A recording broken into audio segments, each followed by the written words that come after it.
সম্প্রতি মুক্তিযুদ্ধের সংগঠন আওয়ামী লীগের বর্ষিয়ান নেতা তোফায়েল আহমেদ মারা গেছেন এবং তার মৃত্যুর পরে কিছু আক্ষেপ আছে যে শহীদ মিনারে তাকে শ্রদ্ধা জানাতে দেওয়া হলো না বা সংসদ ভবনে তার জানাজা হলো না, কিন্তু তাকে গার্ড অফ অনার দেওয়া হয়েছে।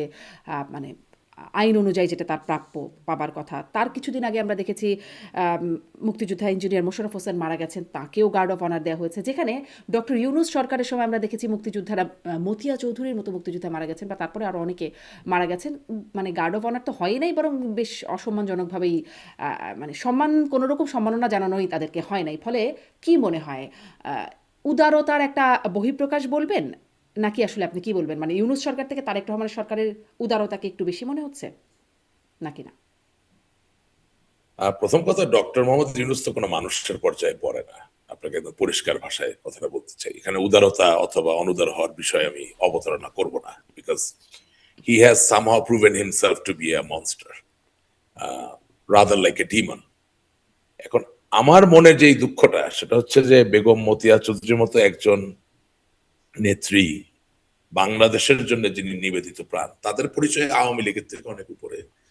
বিকজ বাংলাদেশের সৃজনে তাদের একটা সরাসরি ভূমিকা ছিল এবং বাংলাদেশের রাজনৈতিক পট রচনায় তাদের নাম কোনোদিনই অস্বীকার করা যাবে না। গায়ের জোর দিয়ে অনেক কিছু করা যাবে, কিন্তু একাডেমিক্যালি চিন্তা করলে ইটস জাস্ট নট পসিবল। আপনি হিস্ট্রির চর্চা বলেন বা মুখে মুখে বাংলাদেশের গল্পের কথন বলুন, কোন জায়গায় মতিয়া চৌধুরীকে অস্বীকার করার সুযোগ নেই।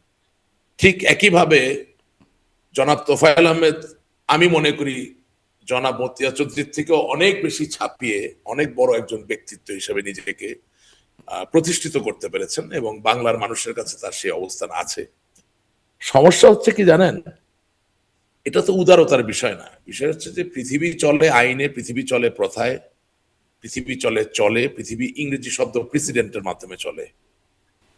এখন জনাব তারেক জিয়া, তিনি বাংলাদেশের প্রধানমন্ত্রী, একটা সংসদ সেখানে আছে। আপনি একবার চিন্তা করেন যে তোফায়েল আহমেদ সাহেব যখন জীবিত ছিলেন, বিএনপির মেয়র জনাব সাদেক হোসেন খোকা দীর্ঘদিন ক্যান্সারের সাথে যুদ্ধ করার পরে যখন ইন্তেকাল করেন, জনাব Tofail Ahmed was one of the first person to attend his জানাজা। ওনার জানাজায় তিনি উপস্থিত হন এবং তিনি পরিষ্কার গণমাধ্যমের সামনে একটা কথা বলেছেন যে আমার সাথে সাদেক হোসেন খোকা সাহেবের রাজনৈতিক মতপার্থক্য থাকতে পারে, কিন্তু জনাব সাদেক হোসেন খোকা একজন মুক্তিযোদ্ধা, একজন সাংসদ এবং তিনি একজন ভালো মানুষ, তিনি একজন রাজনীতিবিদ। এটা আমার দায়িত্ব তার জানাজায় অংশগ্রহণ করা। আমি আপনাকে রেকর্ডিংও দেখাতে পারবো, ইট ইজ দেয়ার।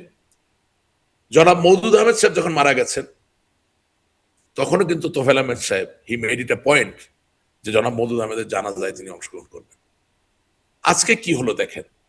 আমার দুঃখ আসলে আমাদের মাঝে যারা অ্যানার্কিস্ট হিসেবে আছেন, যারা ভালো মানুষদের ভালো কাজটাকে ছোট করে দেখাতে চান, তাদের সাথে আমি কথা বলে আমার সময় নষ্ট করতে যাব না। কিন্তু বাংলাদেশের সংসদের স্পিকার, মাননীয় স্পিকার মেজর হাফিজ সাহেব, I was really surprise to see যে ওনার একজন কলিগ জনাব তোফায়েল আহমেদ সাহেব, হোক না দুজন দুই দলের, তিনি 9 বারের সংসদ সদস্য।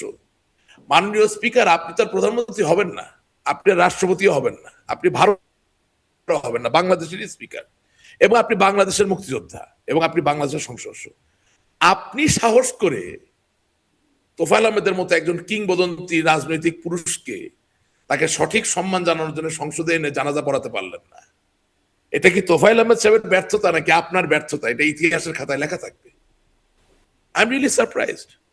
এবং না মানে এত সারপ্রাইজডও বা কেন হচ্ছেন? ধরেন আপনাদের সময় না তো মানে শহীদ প্রেসিডেন্ট জিয়াউর রহমান, তাকে তো যত অবমাননা, মানে তিনি তো মৃত মানুষ, তার কবর থেকে লাশও তুলে ফেলা হবে কিনা, সরানো হবে কিনা নো ইত্যাদি নো ব্যাপার স্যাপার, না মানে এই বিষয়গুলো তো আরো না আগেই খারাপ অবস্থায় না চলে গেছে না? মানে না এত সারপ্রাইজড হবার কি আছে? না না আমি সারপ্রাইজ এই কারণে যে তোফায়েল আহমেদ সাহেব কোনোদিন মেজর জেনারেল জিয়া রহমানের লাশ তুলে ফেলার কথা জীবন ওনার মুখ দিয়ে বলছেন বলে আমার জানা ভাই। আপনি শুনেছেন কিনা আমি জানি না না। না না, আমি আওয়ামী সো আই লীগের অবস্থান বলছিলাম, তাদের দলীয় অনেক সো কর্মসূচি ছিল এই নিয়ে। হ্যাঁ, সো আই এম সারপ্রাইজড। এটা গেল এক। আর 2 নাম্বার হচ্ছে যে যেই দেশে রাজাকার আল বদর আল শাম যারা 30 লক্ষ মানুষকে হত্যা করতে পারে, 2.5 লক্ষ মানুষের সম্ভ্রম লুটে নিতে পারে, তাদের শোক প্রস্তাব আপনি সংসদে বলতে পারেন।